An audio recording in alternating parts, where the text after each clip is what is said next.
Welcome to another episode of Right Click Print Money. This is the PGA and European Tour tips and pick show, making paper for the masses. I am your host, SportsGuyTy. You can find me on Twitter at SportsGuyTy. Joining me as always, my co-host, first Tmac, who is at Trevor McElwain on Twitter, and ShallowCal, whom you can find at ShallowCal Golf on the Twitters. Gentlemen, once again, good evening to you both. T-Mac, we'll start with you. What's fueling the creative juices tonight? Podcast sauce. Got a little bit of a flavor enhancer in my water this evening. They have a Kool-Aid flavor enhancer, so I've got some grape Kool-Aid water. Nice. Did you ever try coconut water out? I remember we talked about that a while back. That's one of my favorites. Yeah. So I do like it, but it's one of those things I have to be in the mood for. I can't just drink it often. Okay. Well, Shallow Cal, what about you? What's the podcast sauce tonight, my man?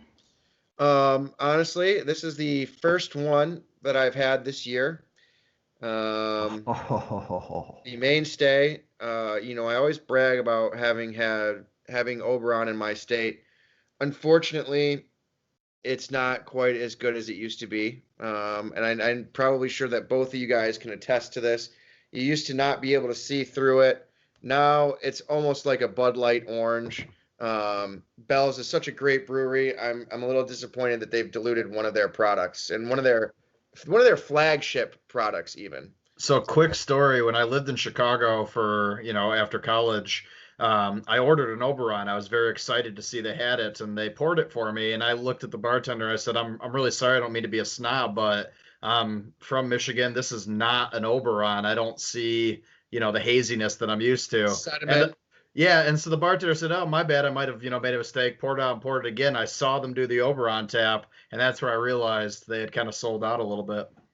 It's such a bummer because I remember being in college too, just kind of like you guys were both talking about, and it just kind of being like this cult following for people from Michigan, right? And I went to school in Mississippi, and I was always so excited to come home for a break, spring, summer, whatever it was, grab a case of Oberon, throw it in the truck, and drive back to Mississippi to show all my buddies down there. And I agree with you both. I wouldn't be comfortable doing that anymore. It's not, it's still the flagship, but it's not the same beer. The crazy thing is that Two Hearted has won multiple times best beer in the country. So they're really slacking on this Oberon.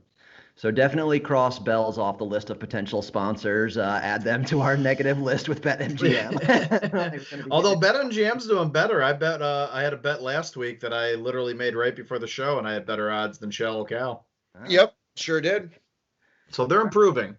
So I'll move you up a peg, BetMGM, but I should actually move you all the way up. You're the only one that allows me to bet. And hey, if you want to sponsor the show, come on.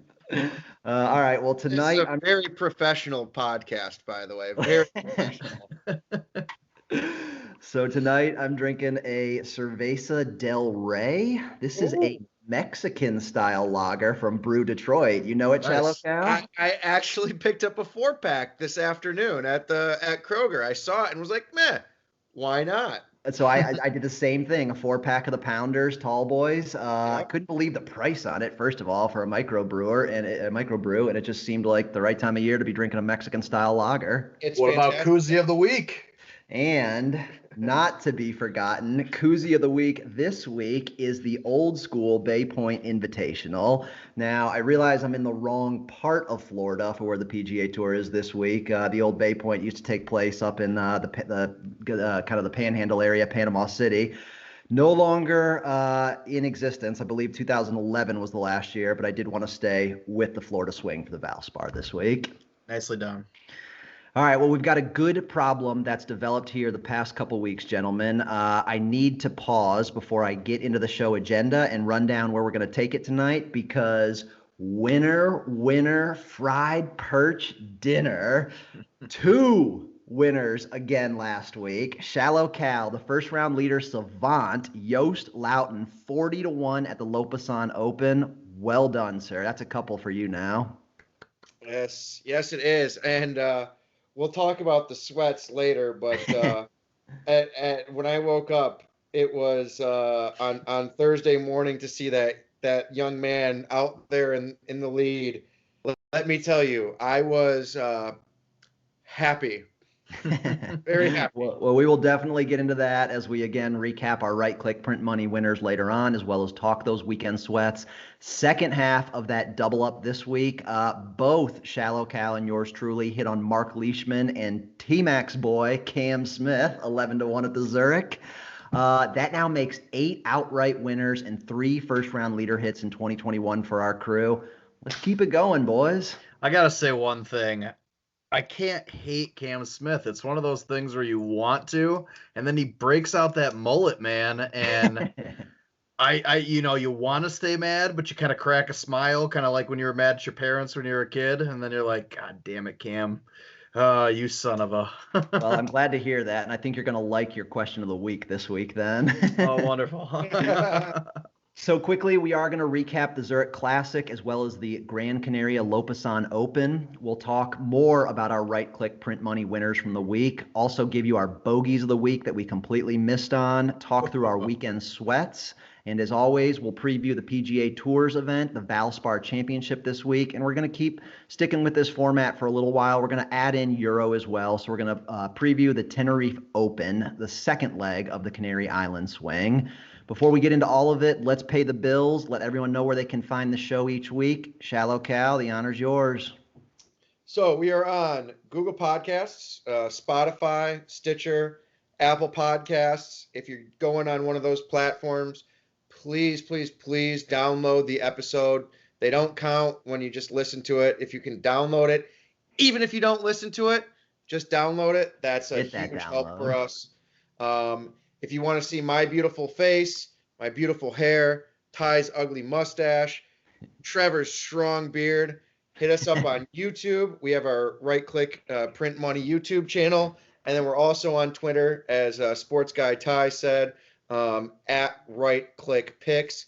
Give us a follow. Shoot us a message or tag us in your picks of the week. And we'd love to be and get a little interaction going from the fans out there.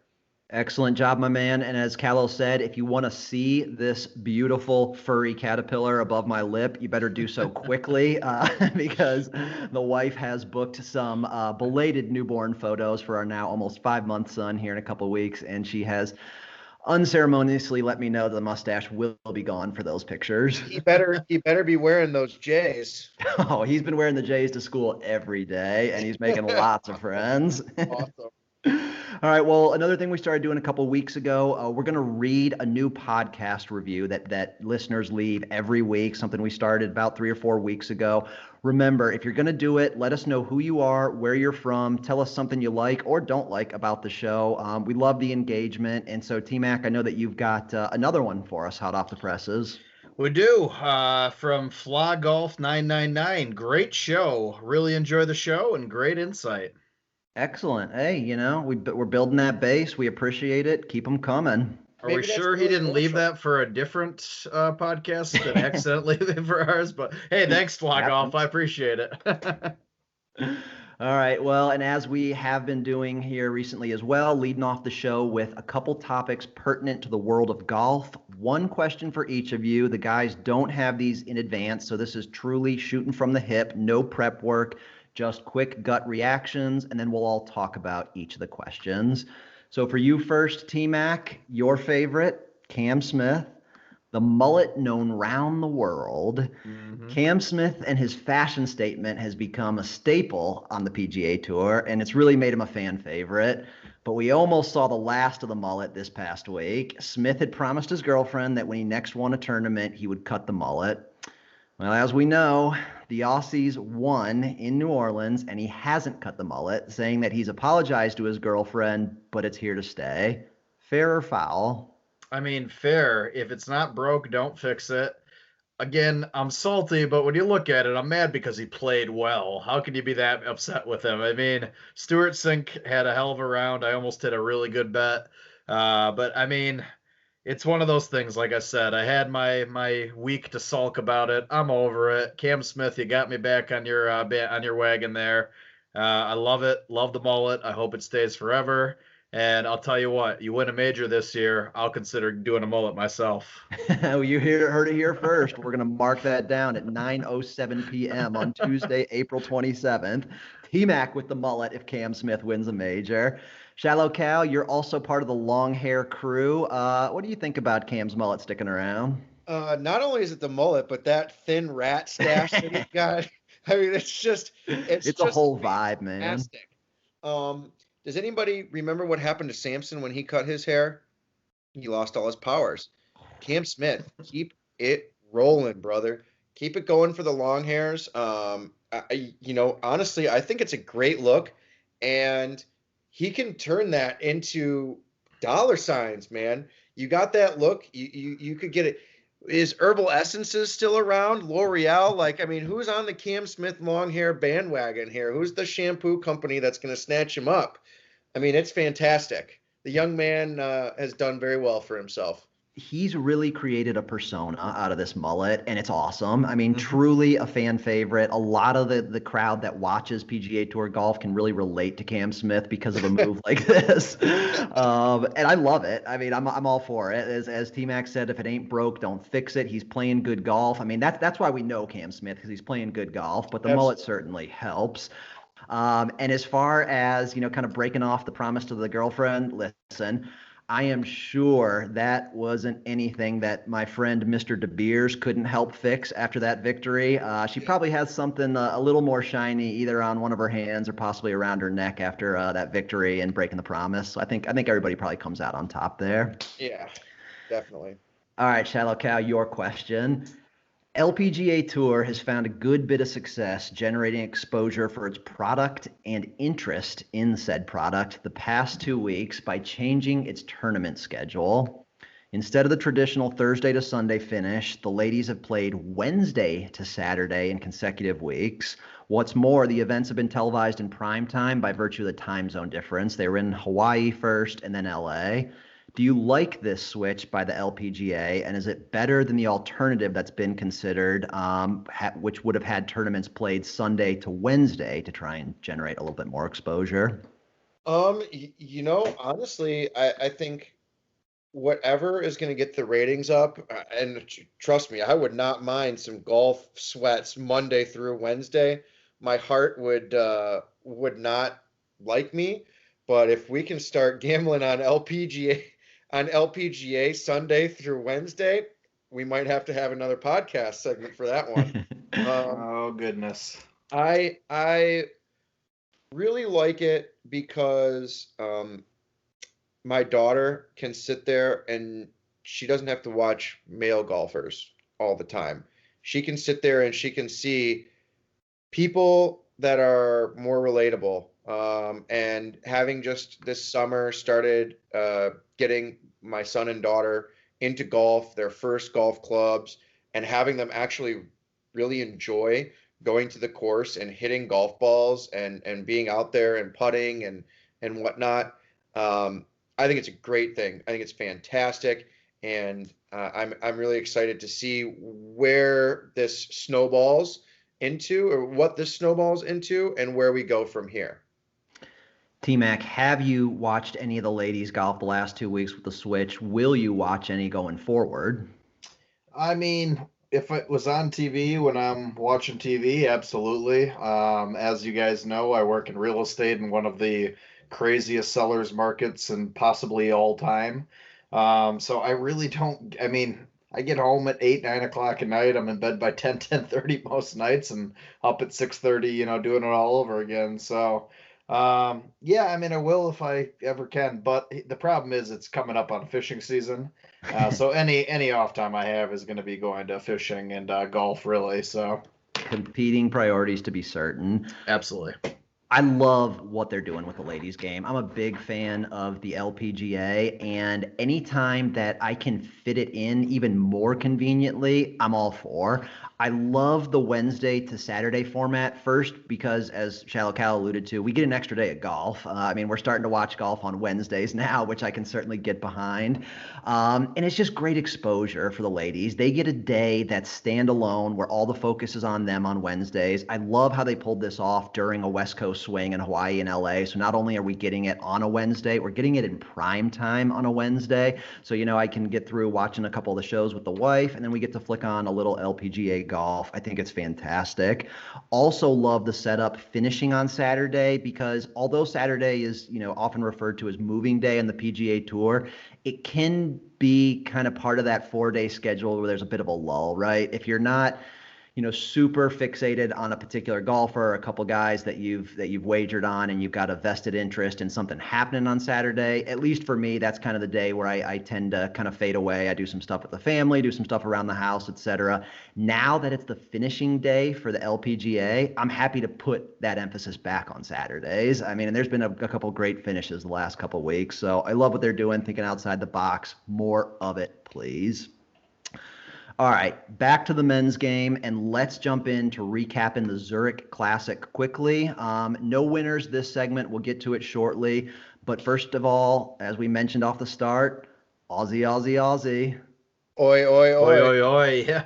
Big win for Cam Smith and Marc Leishman. A couple guys who love playing team golf together, have a good bit of experience doing it. That was a lot of fun. They're just two affable guys. Had fun with the walkout songs, the mullet. Really cool. Yeah, I love that team, especially the dichotomy that they have going on.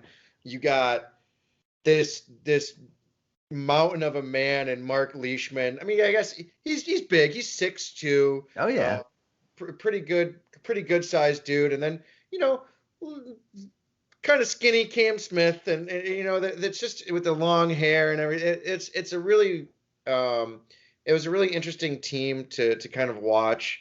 Both fantastic golfers. Marc really showed his stuff and what he's made of at the Masters this year. And I had a lot of fun watching those guys all week. Yep. Unfortunate for Louis Oosthuizen and Charles Schwartzel, who of course the second group in the playoff pairing. They go back and play the par 5 18th to start it off. Louis hits his tee shot in the water, which of course I was pleased about. I know you were too, ShallowCal, because at that point, I mean, I just looked at my wife and I threw my hands up and I said, we got this one.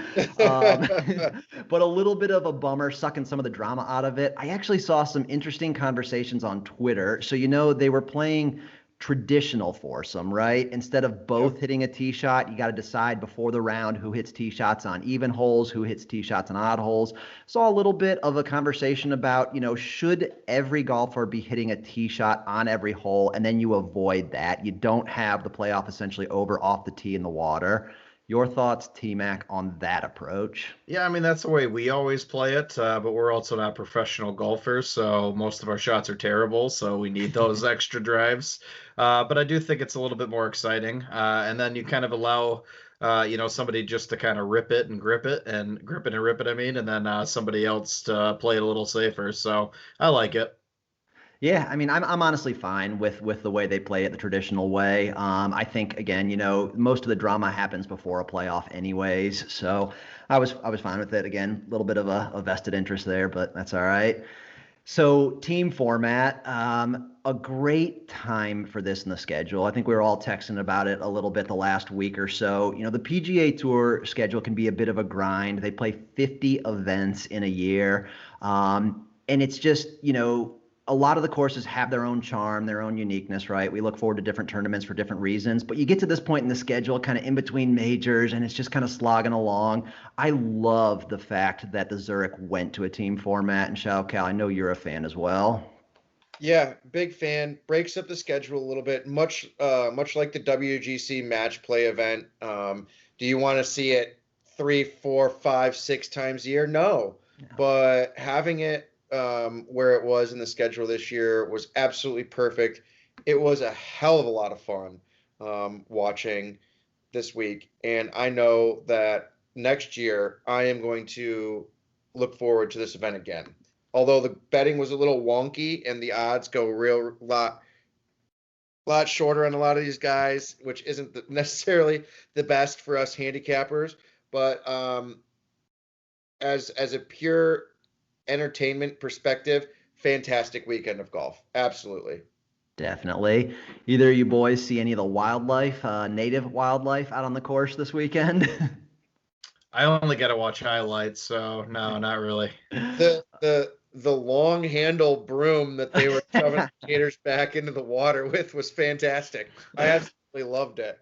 And it's hilarious because it works, right? Like they just Yeah. start coming at those gators on the cart with a long-handed broom, and they just start scurrying off to the water, like it's no big deal. I will say this, two thoughts on the alligators quickly. First of all, I was watching a little pre-tournament coverage on Wednesday, and I saw the alligator known as Tripod on the course. Apparently, he is a regular. He's only got 3 legs. And, Interesting. yeah, he waddles around, but he is known by kind of the superintendent and his crew. So I was glad to see Tripod making an appearance again this year. And then I was actually watching the final round with my wife on Sunday, and she is not a big fan of snakes or otherwise, big aggressive reptiles. Sure. So she about fell out of her chair and could not believe it when she saw Cameron Champ about to hit that pitch shot with a gator like 10 feet away. Are either one of you hitting a pitch shot if a gator is within essentially 2 club lengths? No, absolutely not. No, yeah, no thanks. Well, I'm more concerned with it being an endangered species potentially, and me blading a pitch right into the gator's head and killing the gator from that close. So no, I would probably just play it safe and take a little bit of relief. Hard to concentrate on the iron shot with all that going on. The one funny thing was when I forget which player it was, but he's got his cell phone camera up, and he's walking as the Gators, like he's kind of walking behind the Gator as the Gators walking along. It was quite entertaining. You're gonna get that close, you better know that you got to zig and zag because gators can only run in a straight line, but they can go fast in that straight line. Yeah. Yep, that's what they say, zig and zag. Yeah. Yeah. All right. Anything else we need to cover off on in NOLA before we leave this one behind? Nope. No. Onward and upward then. Let's recap the Gran Canaria Lopesan Open quickly. Both ShallowCal and myself had a few lines in the water here. We'll recap that again in the next segment with Right Click, Print Money, Winners, and Sweats. But first of all, how sweet are the Canary Islands? Oh man, it's absolutely gorgeous. I am insanely jealous of people who have been there, and I would definitely that is a bucket list trip, no doubt. Absolutely. And I think that's one we can convince the ladies to come along with us as well. Plenty for them to do in the Canary Islands also. Yes. You mean like sit on these beautiful, gorgeous beaches? I mean, come on. And drink wine from some of the oldest vines in Europe. Yep. Cool story there. I preview a full write-up and preview in my column for the European tour this week, the second stop in Tenerife. But I actually have started giving out what you should drink while watching the European Tour tournament each week, and I got a good history on those old vines in Tenerife. So give that a look. But Garrick Higo goes super low. The young South African, just 21 years old, gets his second win. He scorched that course. Yeah, 6,600 yards. Tough not to. Great. I mean, absolutely perfect conditions.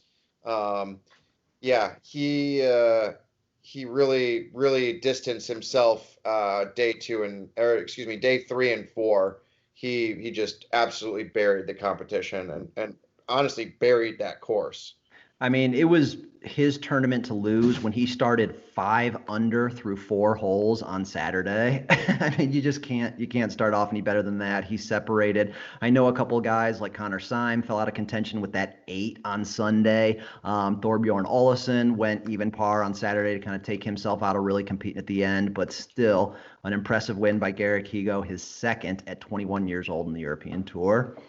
ShallowCal, you and I were both on Rafa Cabrera Bello this past week. He was tournament host, born on Gran Canaria. Big disappointment. But did you happen to see the video of his dad introducing him on the first tee? Unfortunately, I didn't see that one. That would have been right around 3 or 4 a.m. on Thursday morning. That's right. So Yeah. really cool. His dad was named the starter for the tournament. Again, still lives on the island. Rafa had his brother on the bag for him this week too. So it's pretty cool. The European Tour tweeted out the video. Go back and watch it if you can. He gets real emotional announcing, my son Rafa Cabrera Bello with his brother on the bag. Oh, that's really cool. Yeah, pretty neat stuff. ShallowCal, any final thoughts on Lopesan Open? No, I just, man, I want to see a PGA quality course there and a PGA Tour event there, because holy smokes, is that one of the most gorgeous venues I've ever seen in my life to host a Beautiful. tournament.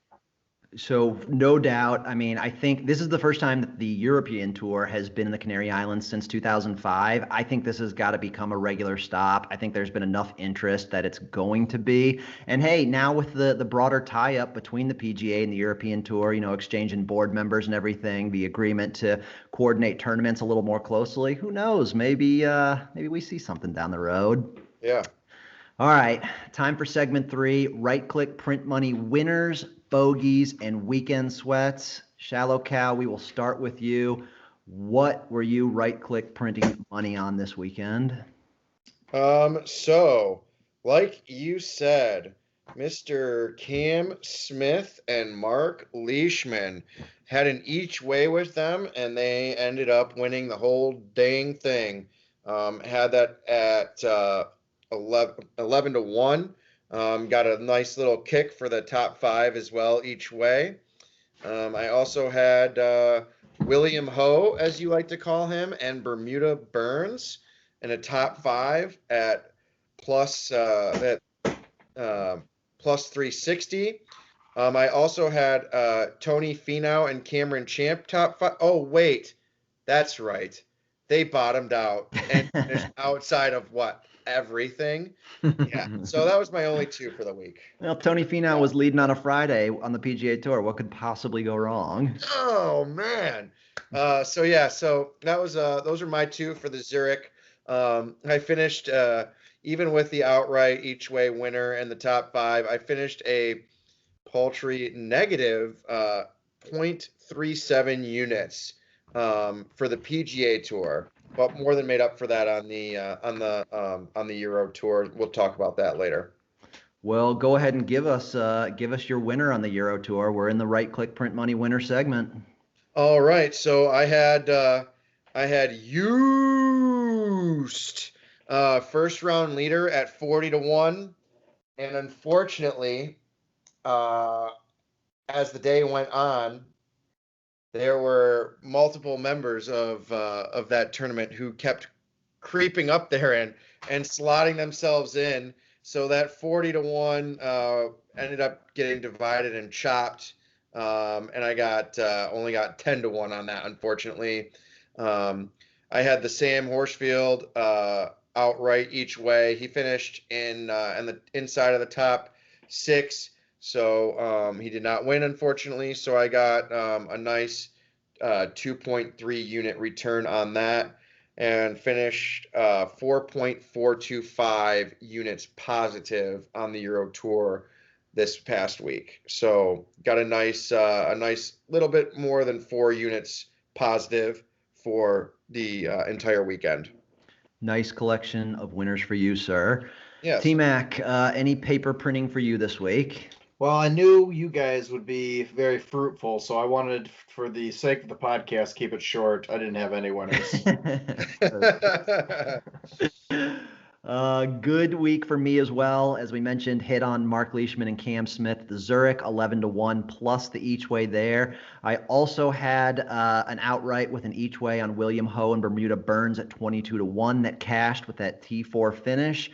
And then over in Euro, also on the Sam Horsfield bandwagon, 22 to 1 with the each way, had a couple points on that. And so his finish as a in 5th place actually basically zeroed out my Euro Tour card, kept me just below breaking even there. All right, weekend sweats. Back to you, T-Mac. Honestly, everybody on my card was basically just dead in the water by Thursday, so I didn't have any sweats. This was an easy, just I'm not even going to watch because my golfers were awful. ShallowCal, how about you? That used first round leader was a huge sweat for me. I woke up kind of in groggy, half asleep early Wednesday morning. Look on my phone and I'm scrolling through and I see him up at the top of the leaderboard and I'm scrolling like and I see just everybody's through 18 and they hadn't put the guys who hadn't started yet on the leaderboard. So I'm thinking money in the bag, 40-1, cash it for me. And then unfortunately three other players come up and tie him throughout the afternoon, which was kind of a bummer. But the big sweat, Leishman, Cam Smith, whoa, 16, boy, oh boy. That did not feel good when Louis drives the ball and it's going. It rockets off the green and it's rolling towards that backwater. And you see it just headed towards the backwater. And I'm thinking, yes, go out of bounds or go in that hazard, lock it up, and then it stops short. And then what does Cam Smith do off the tee? Pounds one into the water. And I think, oh, fuck me. We've lost it. There we go. Nothing. And then Marc Leishman comes and saves the day and chips that MFer into the hole for a birdie. And it was absolutely fantastic. And I went from the lowest of lows to the highest of highs, and we're back in this thing. We're right there and ended up winning it. So that was great. Louis and Charles made a par on that hole, so pretty incredible when you can put your tee ball in the water and still pick up a stroke on the leaders. Yeah, that was fantastic. Not many sweats for me this weekend. Most of mine were decided, or at least, I knew that like a Sam Horsfield wasn't going to really contend on Sunday. He was certainly in contention for the place all along after Thursday's round, but never really threatened the top of that board.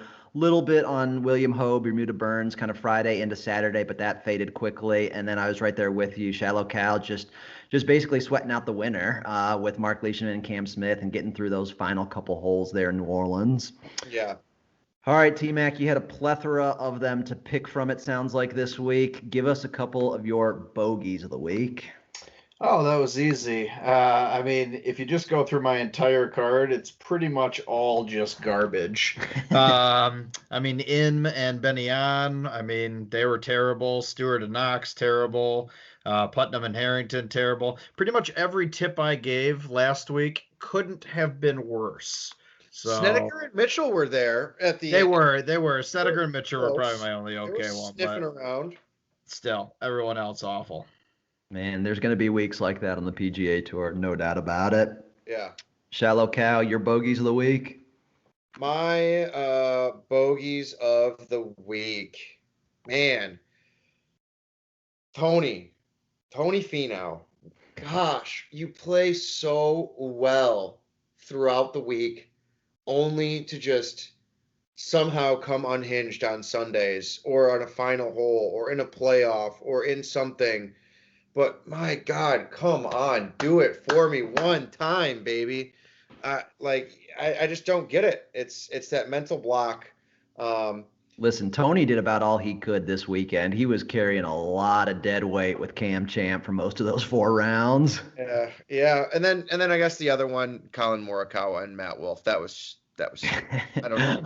I told you, man. I didn't know if Colin Morikawa was going to be able to find the ball to hit his second shot when Wolff was off. Good Lord, that was just hard to watch. Okay, my bogeys of the week. This was actually a really good week for me. It wasn't my biggest week of the year by any means in terms of total unit return, but I wound up putting up 7 total golfers between Euro and PGA. 6 of the 7 made the cut. The lone who didn't was my biggest long shot. I staked Sebastian Garcia Rodriguez at 125-1 at the Lopesan Open.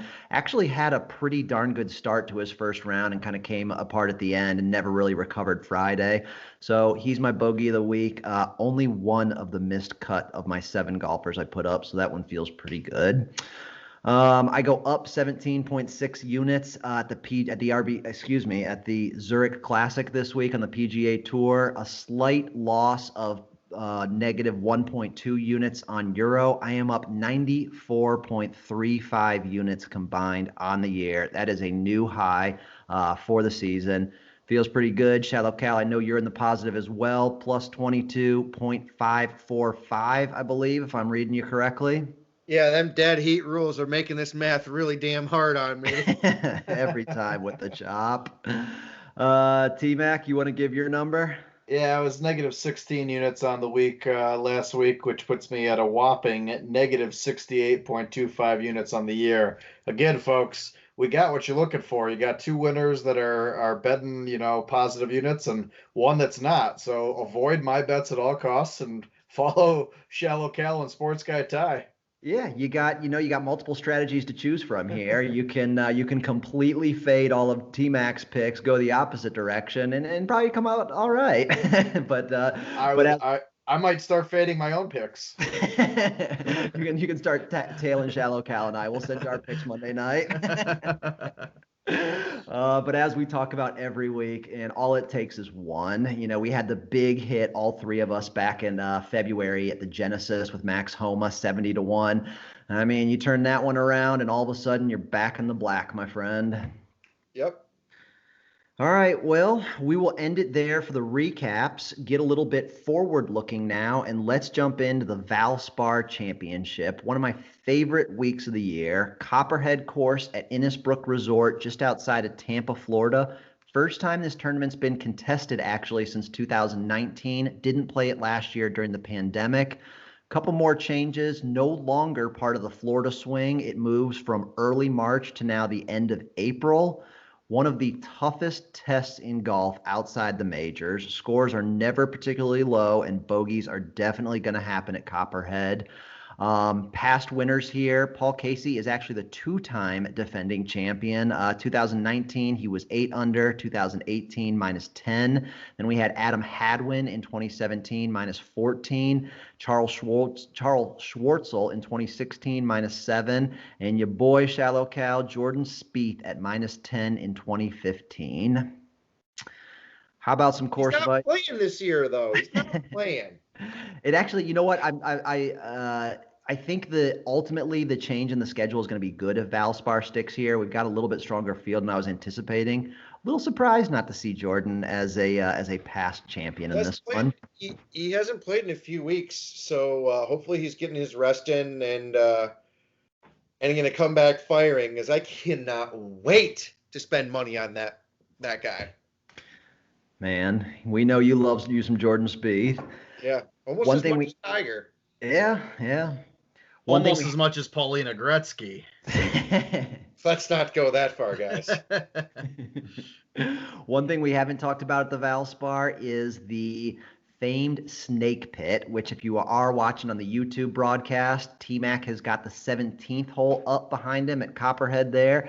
That is the par 3 with a deep green and a false front, but you also start the snake pit, which is one of the toughest 3-hole closing stretches in golf, with the par 4 16th, which is a 475-yard dogleg right. And then the 18th, you got another good finishing par 4 guarded by a bunch of bunkers on the right and at front. A lot of nice rounds at Copperhead have been